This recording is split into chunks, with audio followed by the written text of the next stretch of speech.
I mean, the Italian chapel is very symbolic. It kind of is representative of the triumph of hope over experience. It's about a common humanity. It acts as a site of reconciliation between former enemies. My name is John Muir. I've always lived in Orkney, more or less. I've always known of the chapel and of the Italian prisoners. Over 40,000 Italian prisoners of war were put to work on kind of work of national importance. This could involve land reclaim, agriculture. In the case of the Orkneys, it was to work on the construction of the Churchill barriers.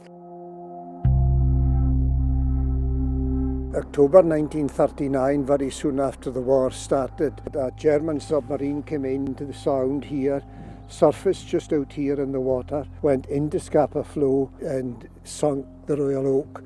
The Royal Oak is still lying on the bottom of the sea now with 834 bodies.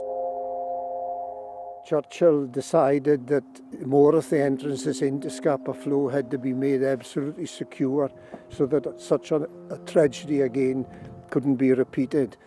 And he instructed that roadways had to be built between four of the islands. At the time, there was a great shortage of manpower because all the British men were away fighting in the war. And at the same time, many hundreds of Italian prisoners had been captured in North Africa, and they were taken here purely to help with the construction of the Churchill barriers. Life on the island at that time must have been fairly hard for the men. They were away from home. It was winter time when they arrived here. Sunny Italy was just a memory for them. They just had to make the most of a very hard life. A man by the name of Domenico Chiacchetti, he lived in a very small village in the north of Italy. Chiacchetti was a very humble man.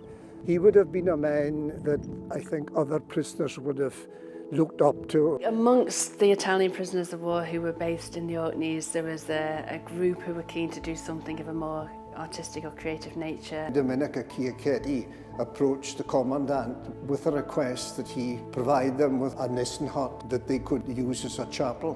One of the British Army officers who was overseeing the Italian POW labour force gave permission for them to go ahead with this initiative. He had visited Italy on a number of occasions before the war. He could speak some Italian.